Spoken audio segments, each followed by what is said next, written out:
Good morning. I'm Dan Kraus, General Secretary of United Methodist Communications, often known more commonly as UMCOM.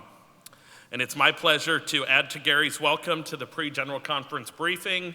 We're happy to have you here in Nashville, Music City, home of United Methodist Communications, and several of our sister agencies. This year, United Methodist Communications is celebrating our 80th anniversary of telling the church's story, both within the church and to the world. At the 1939 Uniting Conference, the Episcopal address proclaimed that the church was not Methodistically informed and called for taking the message of the church to its own people and to all people. From that, the seeds were planted from which United Methodist Communications grew. Communications helps empower people to make informed decisions. It creates community. It enables dialogue. And it can decrease anxiety. We believe that this is especially important for the church right now, and over the next few months as we move toward General Conference and beyond, United Methodist Communications will utilize the power of communication to facilitate awareness and understanding, while providing resources to help inform church leaders and help you communicate across your audiences. Likewise, we want to make sure that we have provided appropriate resources for you as delegates, communicators, and church leaders to help prepare for General Conference. This briefing is an informal event designed to help you. During these 2 days, you'll hear from several leaders and experts about the various proposals that will be coming before General Conference, along with information on what to expect at General Conference. We're delighted that the General Conference host team and Bishop O are here from Minneapolis. The team will be telling you about the preparations they're working on for visitors, as well as sharing information to help you make the most of your stay in Minneapolis in May. I would also like to add a thank you to the many people who have helped make this event happen, including our speakers, our moderators, our exhibitors, and our sponsors. Please take time during the breaks to visit and meet with our exhibitors and learn more about their ministries. Lastly, I would like to thank each of you for joining us. We hope you will find being here to be a good use of your time and an excellent opportunity to get to know one another as delegates, communicators, and church leaders. UMCOM has staff on hand throughout the hall and at the reception table to answer any questions that you might have during these 2 days, so please feel free to call on us. And now I'd like to introduce Tim Tanton, who has put in countless hours making this event happen. Tim is our Chief News Officer, who will also share a little additional information.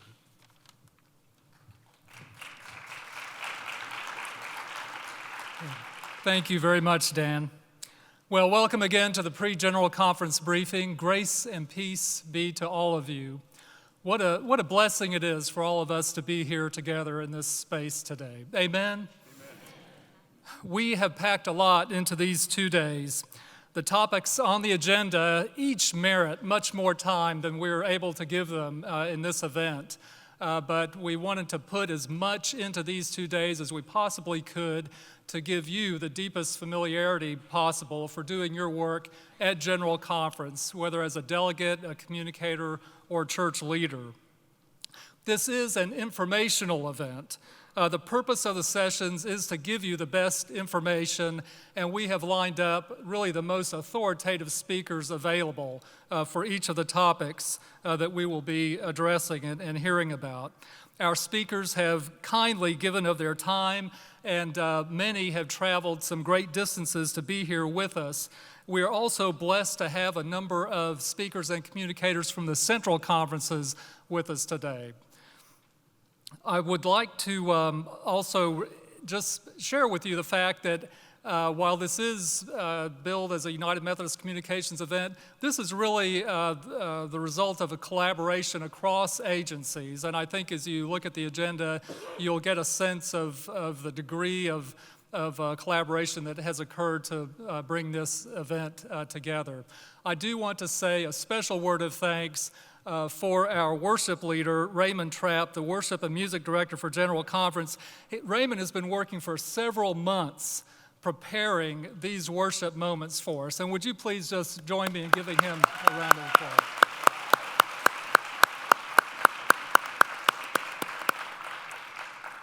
So in your materials, you received a link to our best practices for the briefing. Feelings, as we know, often run high around some of the topics that we'll be addressing. The gist of our best practices is to extend grace to one another, especially to those who may have different viewpoints. This includes listening well, as Gary mentioned, and avoiding heckling. I know none of us would do that. And it also extends to how we interact digitally through social media and other platforms. We can stand firm in our own convictions and still extend grace and be kind to one another as we're called to do. You will be able to keep up with the agenda, see speaker bios, and access presentation materials through the Sketch app. Now, we sent an email out with directions on how to access the app, but if you need help, please see me afterward, and I'll be glad to walk you through that.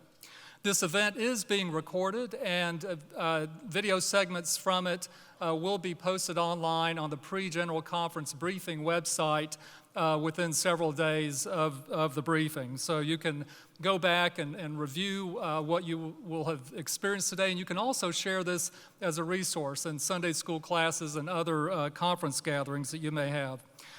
Just as a housekeeping tip, we do have obviously refreshment stations around the room. We also have charging stations. So if you need to charge your device, you will find some charging stations on some of the small tables around the room. If you need anything while you are here, please don't hesitate to ask. You can see me or anyone wearing a United Methodist Communications name tag. We want to make this a great experience for you, and we will be glad to help you. So thank you so much. Enjoy the briefing, and Sawabona.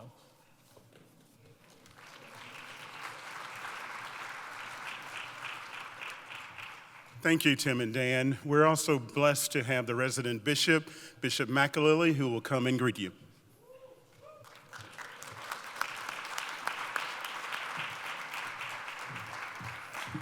I'd like for the delegates from the Memphis and Tennessee conferences to please stand and join me as I bring greetings to you all. Welcome to Vatican City of our tribe. As Dan said, home of UMCOM, Discipleship Ministries, General Board of Higher Education and Ministry, the United Methodist Publishing House, and UMCOM, and other assorted Methodists in our tribe. We have a beautiful city. We hope that you will enjoy it. It's a place, it's home to more steeples and churches per capita than any other city in the United States of America. That means we got a lot of competition, we Methodists do. It's home to the mother church of country music, the Ryman Auditorium. Let's have an amen on that. We also are home to some amazing ministries through the Nashville Episcopal area. I will simply name one, Open Table Ministries. We appointed a pastor to the streets of Nashville a number of years ago after the floods in Nashville, and out of that has grown a dynamic homeless ministry. Most recent development with Open Table is that they built a tiny home village for homeless people in transition for transitional housing. It's in a partnership across the city. We have a number of church plants here that are doing amazingly well. One of my favorites is Home Church Nashville, a home church for the spiritually homeless. We thank you for coming. We hope that you will find God's grace and peace in this place, and that before you leave, you'll eat some Nashville hot chicken or some Martin's barbecue right across the street.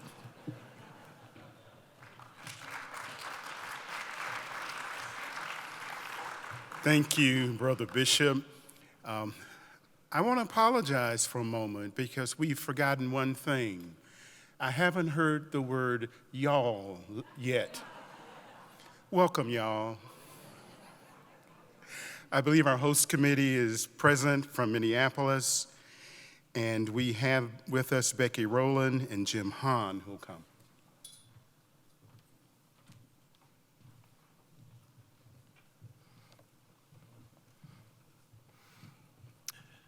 Good morning, y'all.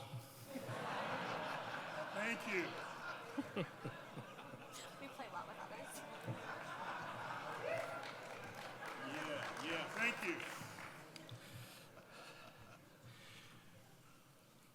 In just over 3 months, in fact, I added them up this morning, I think it's 103 days. We will be meeting in Minneapolis for General Conference 2020. My name is Jim Hahn. I'm a retired elder in the Minnesota Annual Conference, and I lead the Dakota's Minnesota 2020 host team. Members of the host team have been meeting for some time. I'm retired so I can correct the bishop. It's not 2 years, it's 5. 5 years ago this month, I was asked to chair or to lead this host team, and we have been working since then to prepare to welcome our siblings in Christ from around the world. We attended the 2016 General Conference in Portland and the 2019 Special General Conference session in St. Louis. At both events, we observed, volunteered, and learned firsthand what it takes to host and how we can provide extravagant hospitality to our guests. Good morning, church. My name is Becky Boland, and I have the honor of being a certified lay minister at Hennepin Avenue United Methodist Church in Minneapolis. I also serve as a member of our Minnesota delegation to General Conference 2020, and it's an honor to serve as Jim's co-chair on the host committee. My personal favorite motto comes from the book Wonder by R.J. Palacio, if any of you have read it or seen the movie. And it comes from the importance of being kinder than is necessary. I truly believe that in every interaction we have as human beings, that if we are kinder than necessary, we give people a glimpse of God in our faces and our actions when they need it most. Every single day, as a parent and a wife and as a member of this host committee, I work hard to live out that motto. And it's also informed our preparations for you all coming to Minneapolis as we prepare to have a big tent and welcome every single person who's coming. We've worked very hard to go above and beyond to make sure every single person coming to Minneapolis knows fundamentally that we welcome them. We are also aware this is no ordinary General Conference. This is an unprecedented time in our denomination, and a lot is at stake when we gather in May.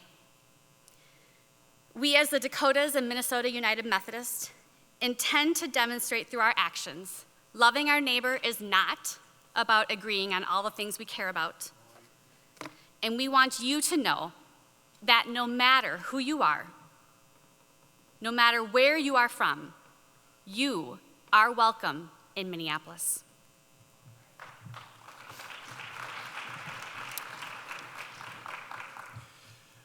When you come to Minneapolis, you will not be visitors. We hope and invite you to be our guests.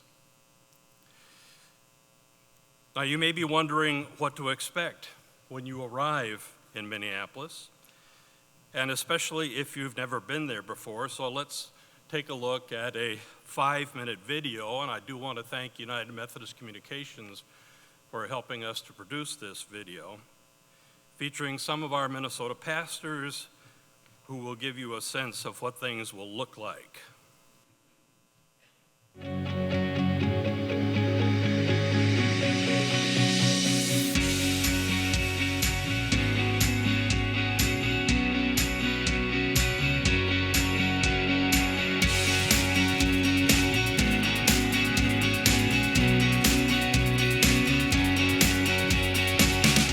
I am so excited for all of our guests to arrive for General Conference 2020. We want to give you a warm Minnesota welcome and a brief overview of what you can expect. Welcome to Minneapolis. Most of you will fly into the Minneapolis-St. Paul Airport. The majority of flights, including international, arrive at Terminal 1, but some of you might arrive at Terminal 2. Once you exit your plane, head to the baggage claim and look for the people in the purple vests. They will answer any questions you might have.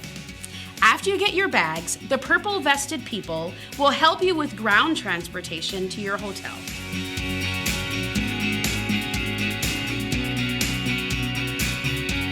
There are several hotels that are designated for our General Conference 2020 guests. One of those is the Hyatt. When you arrive at your hotel, hosts in the purple vests will be in the lobby area to greet you. They can also help you with directions to the convention center and provide recommendations for dining and attractions in the area. Other hotels that have been designated for our guests are the Hilton Garden Inn, the Millennium, and the Holiday Inn Express. Delegates will select hotel options when they register for General Conference 2020, and others will make their own arrangements.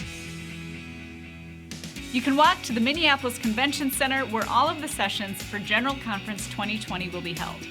Minneapolis has a skyway system that allows you to move from building to building without going outside, or you can take the bus. Once you arrive at the convention center, head in and you will find our purple vested friends ready to greet you and guide you to where you need to be. Each day will begin with worship and presentations in halls B and C, where plenary sessions will be held. There will be designated seating areas for delegates and guests. Hall D will house all of the displays from United Methodist related agencies, vendors, and Cokesbury. Hall D also has casual seating for lunch and musical performances that will take place there each day. Most legislative committees will meet upstairs. There will also be a prayer room and various other meetings throughout the building. Again, the purple vested people will be available to guide you. Food will be available in these areas of the convention center. Lunch and snacks will be served at designated times. We want to share with you some local Minneapolis-St. Paul spots you won't want to miss. The Walker Art Center and Minneapolis Sculpture Garden are right in the heart of downtown Minneapolis. You will find the famous cherry and spoon sculpture there. Also, be sure to check out the Hennepin Avenue United Methodist Church. There you'll find a beautiful stone church with a rich history. You can also take a stroll along the Mississippi River, on the beautiful Stone Arch Bridge, or walk or jog around one of the many lakes Minnesota is known for.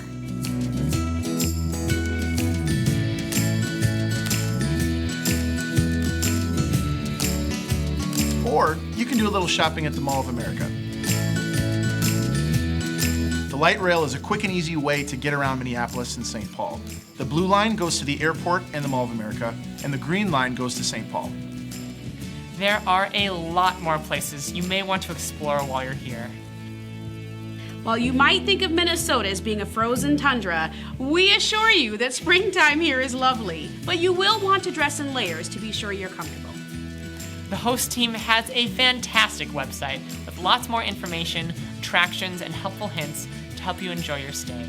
We can't wait to see you in 2020. Welcome to Minneapolis. Welcome to Minneapolis. Welcome to Minneapolis!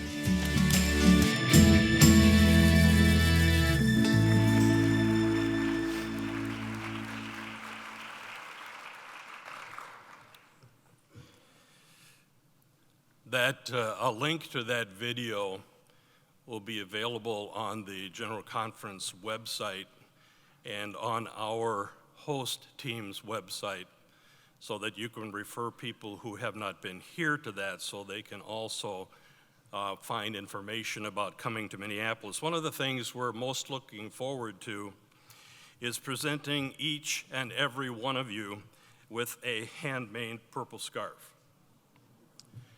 As you may have heard, we invited United Methodists across the Dakotas, Minnesota area to knit and crochet purple scarves for our General Conference guests through what we call the Lydia Project, named after Lydia in Acts 16. We initially hoped for 3,000 scarves, and then 5,000. And we wondered if that was too ambitious, but God has something much bigger in mind, and we ended up with 13,000 scarves.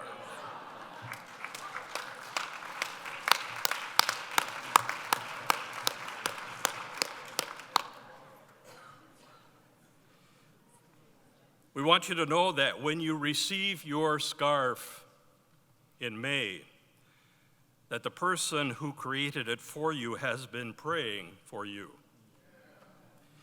And that is another way of saying welcome. My scarf was made by Katie Reen from Zion United Methodist Church. Each scarf will have a tag on it with the name of the person who made it, their church, and on the back of the tag, it shows where they're from in Minnesota or Dakotas. Katie happens to be from Bellingham, which is way out on the western border of Minnesota, but that's only about a third of the way to the western border of Dakotas. So personally, you are prayed for and you will be welcomed. So you might be wondering now, why purple? As you can see, we're big fans. Go Vikings. Well, the funny thing about that is I'm not even a football fan. I don't follow it. So outside of the Lydia Project, representing Lydia in the Bible, we are also home to the aforementioned Minnesota Vikings, the world-famous late musician Prince, both of whom signature's colors are purple. As you probably gathered through that video, there is a lot to do in Minneapolis. I personally had lived in Minneapolis all of my adult life, and I love the city that I live in. I live near the Mississippi River, as Bishop O mentioned, and daily, my husband, my 10-year-old daughter, and I walk along the river. We see eagles and hawks fly over our backyard. We see foxes at 6 a.m. every morning run along the parkway. We have a 51-mile Grand Round system of trails in Minneapolis, a roadway that connects all of our parks and trails.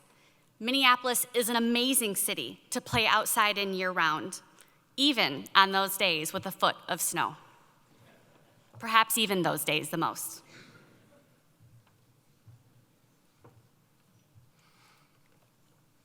People have asked me about the temperature in Minneapolis. This is what I will say to you today. It was warmer in Minneapolis yesterday than it was here. Last May in Minneapolis, in the first week, we had a snowstorm. And in the last week of May, it was 90 degrees. So be prepared. But Minneapolis is not only a fantastic city, it is also a historic location for general conferences.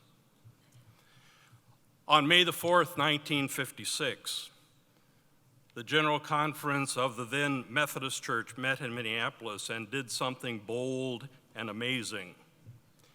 It granted full clergy rights to women.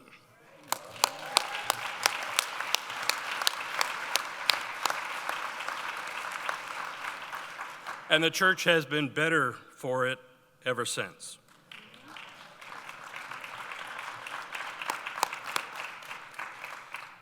I don't know what will happen in Minneapolis this year, but it is my hope and my prayer that 64 years from now, it will look bold and amazing.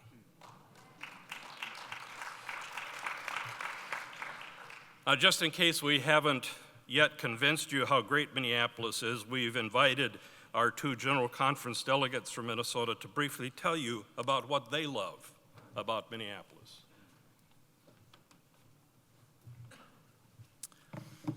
Greetings. I'm Dave Knuckles. I'm a layperson for Minnetonka United Methodist Church in the western suburbs. We're open for business May 3rd and May 10th when you're in town, and anytime you come to Minneapolis. I'm also the conference lay leader, And by way of further introduction, I'm on the connectional table working on our budget priorities. And I had, until recently, been working as a member of the commission on a way forward, so I will apologize for that. But we're going to make it up to you in Minneapolis. What I love about Minneapolis is its wonderful open spaces. Our city is often ranked #1 in the country for urban parks and #3 in the country for bikeability. People bike in Minneapolis to work in the deep snow. When the thaw comes, when you're here, you can also rent our bikes. What I enjoyed when I used to work downtown near where you'll be hoteled would be some long walks. There's a lovely walk from your hotel to the Stone Arch Bridge across the Minneapolis River and back. And if you want to walk in the other direction, you can pass by our lovely Hennepin Avenue United Methodist Church, Loring Park, and go across the street to the Sculpture Garden. Those are both very doable walks. And I'm told that I should tell you about some favorite restaurants, so if you happen to take my advice to see a park, Minnehaha Falls Park, there's a restaurant there called Sea Salt that's a delight. And close to your hotel, there's an Italian restaurant I like called Zello. And the best breakfast you can accomplish close to your hotel and close to your heart, achieving our #1 mission to make disciples, because your help is needed there. The restaurant is called Hell's Kitchen. So please check it out. I'm Reverend Carol Zagsma, and I serve Portland Avenue United Methodist Church in Bloomington, Minnesota, which is about 10 miles south of downtown Minneapolis. As a trumpet player, I appreciate the music scene in Minneapolis. The Twin Cities boasts over 50 community bands, one of which I play in. While General Conference is in session, Reba McEntire will be at the Excel Energy Center. The music of the Carpenters will be featured at Chanhassen Dinner Theater. And the St. Paul Civic Symphony is presenting a Mother's Day concert at the Landmark Center. As far as places to eat, you can't go wrong with any of the restaurants along Nicollet Mall in Minneapolis. But one of my favorites is a Vietnamese restaurant within walking distance of the convention center. Its name is Lotus To Go Go on Grant Street. Seating is limited, so takeout may be the best way to go.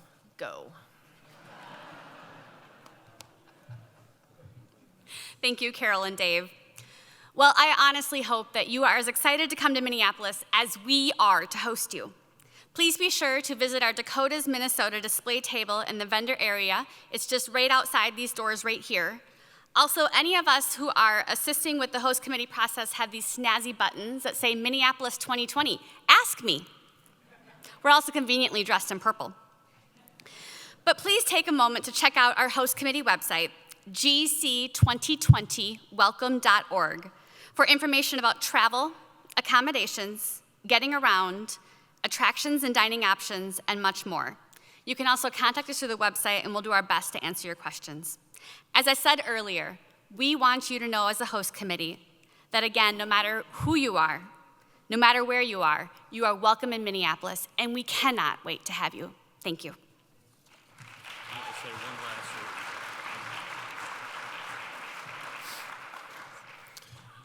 For those of you who are more into sports than music, the Twins are also in town during the weekend and on Mother's Day, which is the middle Sunday of General Conference. They will be playing during the day at Target Field. We hope y'all will come.